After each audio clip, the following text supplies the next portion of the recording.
ബാലരാമപുരത്ത് കല്ലറ പൊളിക്കൽ നടക്കുന്ന ഇടത്ത് ഇപ്പോൾ തൽക്കാലത്തേക്ക് പൊളിക്കൽ നടപടികൾ നിർത്തിവെച്ചുവെന്നാണ് മനസ്സിലാവുന്നത്. റഹീസ്, എന്താണ് അവിടെ സംഭവിക്കുന്നത്? നിലവിൽ കല്ലറ പൊളിക്കാനുള്ള നടപടികൾ താൽക്കാലികമായി നിർത്തിവെച്ചു. ജില്ലാ കളക്ടറുടെയാണ് നിർദ്ദേശം. സബ് കളക്ടറായ OA ആൽഫ്രഡ് നിലവിലെ സംഘർഷ സാധ്യത റിപ്പോർട്ട് ചെയ്തു ജില്ലാ കളക്ടർ അനിതാ കുമാരിക്ക്.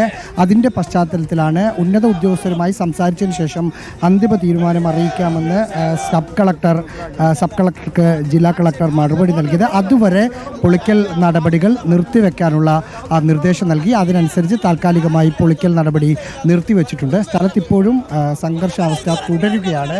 നേരത്തെ ഇത് പൊളിക്കൽ നടപടികളിലേക്ക് കടന്നപ്പോൾ അത് പൊളിക്കണം എന്ന് ആവശ്യപ്പെട്ട് നാട്ടുകാരും ഒരു വിഭാഗം രാഷ്ട്രീയ പാർട്ടി പ്രവർത്തകരും എത്തിയിരുന്നു. അത് പൊളിക്കരുത് എന്ന് ആവശ്യപ്പെട്ട് ഹൈന്ദവ സംഘടനകളും കുടുംബവും രംഗത്ത് വന്നിരുന്നു. ഈ പശ്ചാത്തലത്തിൽ പ്രശ്നങ്ങൾ ഉണ്ടാക്കിയ 2 ആളുകളെയും ഈ സംഭവ സ്ഥലത്ത് നിന്ന് പോലീസ് മാറ്റിയിരുന്നു. അതിനുശേഷം ഒരു വിഭാഗം ആളുകൾ, അതായത് ഹൈന്ദവ സംഘടന നേതാക്കൾ വീണ്ടും ഇത് പൊളിക്കുന്ന സ്ഥലത്തേക്ക് കയറി. മറ്റ് ആളുകൾ, മറ്റ് രാഷ്ട്രീയ പാർട്ടി പ്രവർത്തകരും നാട്ടുകാരും പുറത്ത് നിൽക്കുകയായിരുന്നു. ആ പുറത്തു നിന്ന ആളുകൾ അകത്തുള്ള ഹൈന്ദവ സംഘടനാ പ്രവർത്തകരെയും നേതാക്കളെയും പുറത്തേക്ക് മാറ്റിയില്ലെങ്കിൽ ഞങ്ങളും അകത്തേക്ക് കയറും എന്ന് പറഞ്ഞ് ഈ സമാധി സ്ഥലത്തേക്ക് വന്നു.